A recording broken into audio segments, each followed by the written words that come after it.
Hey, did you guys think I was done?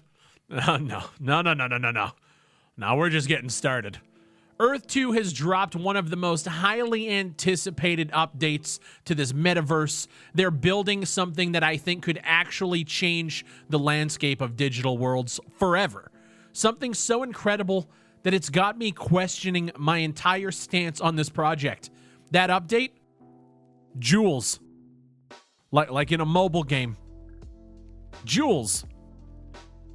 Let's get into it. Like the video, subscribe for more content. We just hit 216K followers and we're growing like crazy. Let's talk about these Earth 2 jewels straight from the horse's mouth.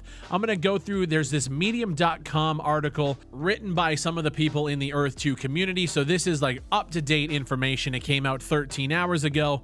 What is a jewel? Jewels are, by simple definition, resource boosters in Earth 2. So they say, let's say your property can produce 100 kilograms of wood in a month. You add a small spawned brown crystal, aka the brown gem, and suddenly your wood production will increase to, wait for it, 100.5 kilograms of wood. Yes, not joking. That's exactly what you get because the gems that are being given out now are less powerful ones with just a plus 0.5% ability on a resource that doesn't exist.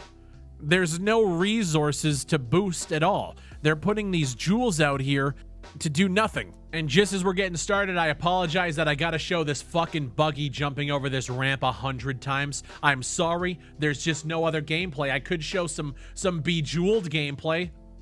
Actually, you know what? Let's throw some Bejeweled up here instead. So apparently you can log in, you can navigate to the resources tab and click on claim if any of your property has generated jewels. And if nothing, then come back the next day and collect more jewels.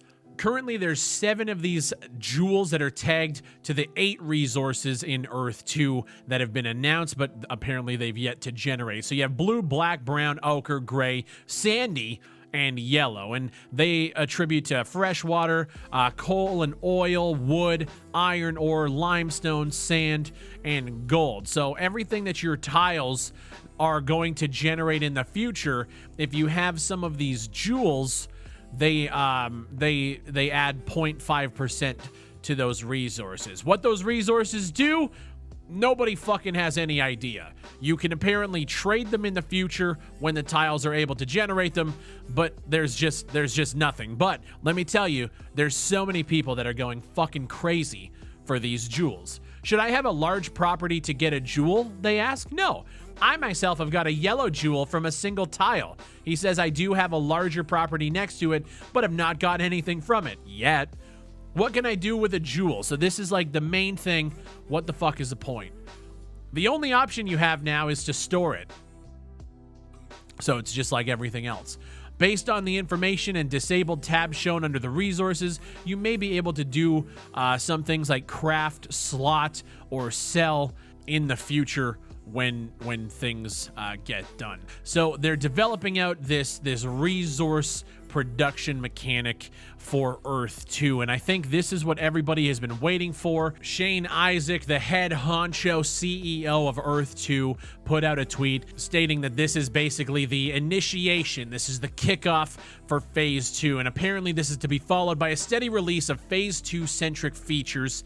What those features are, we don't quite know yet, but apparently the tiles that these people own in this game are going to start generating resources. Those resources can then be traded and sold to other players for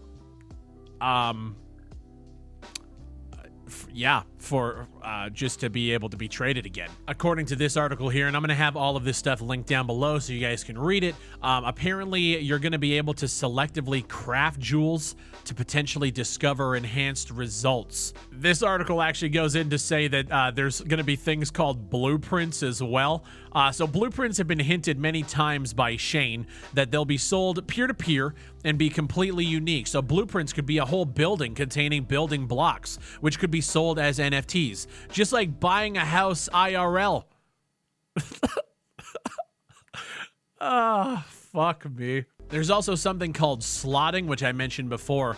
So it says, as stated by Earth 2 in the resources about section, you can store these jewels indefinitely, but when slotted into a property, will only last a few days. So slotting could allow you to activate a jewel, and when it nears the end of its life, deactivate it a few days later for storage. They also have a bazaar, which will be the marketplace area where specific items, like these jewels, will be traded and sold. And because this team doesn't like to put out blog posts or anything that's actually, you know, a solid form of communication to their community, I've had to jump between articles to find that kind of information, as well as this official post on their subreddit posted by Thomas Marcon, who is a dev. So apparently the subreddit is the best way to get information. I figured there'd be something on their website, but, you know, according to their terms of service, they don't have to update that at all.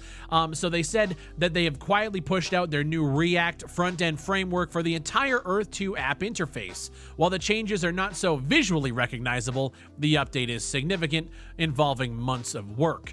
We read about the jewels a little bit more, and then they talk about creativity opening doors, and this is where I want to talk about this project even more. Creativity is incredibly important for Earth 2, and while we're certainly focused on creating strong foundations, we cannot be so bold as to claim that we should be the only creative minds participating in what Earth 2 will become. Our vision has always been to make Earth 2 a platform that allows user-generated content, concepts, and ideas to be readily available, in addition to the foundations and games we release. Therefore, we are excited to announce Earth 2 will soon begin creating an official API suite, which we hope will then be followed by an SDK. This will allow us to welcome creativity, ideas, games, and more from creators all over the world. So the API, I'm guessing, is going to be used for the website, the API suite, which then they're going to move into an SDK. They're talking about SDKs for a game that literally doesn't even exist yet. They said this is something that we've worked hard to build over the last 6 months, and apparently they're very close to achieving. And then they say that they're close to finalizing an acquisition that will not only assist in the technical requirements and progress towards Phase 3, but allow us to create the first official example of a PvP game linked into the Earth 2 platform. So they've hired or acquired a team of devs to help build the game, and they're working on showcasing an example of PvP in Earth 2, a game where you guys are seeing it on screen. It's literally an assetted buggy driving around terrain. PvP in terms of what? Is it like melee combat? Is it like FPS? What is this fucking game? They say this particular game may be some months away, but they're super excited to be working on such the release. Okay. We plan to showcase this as a pioneering project that will help us realize and create the foundations for the initial API and SDK plans.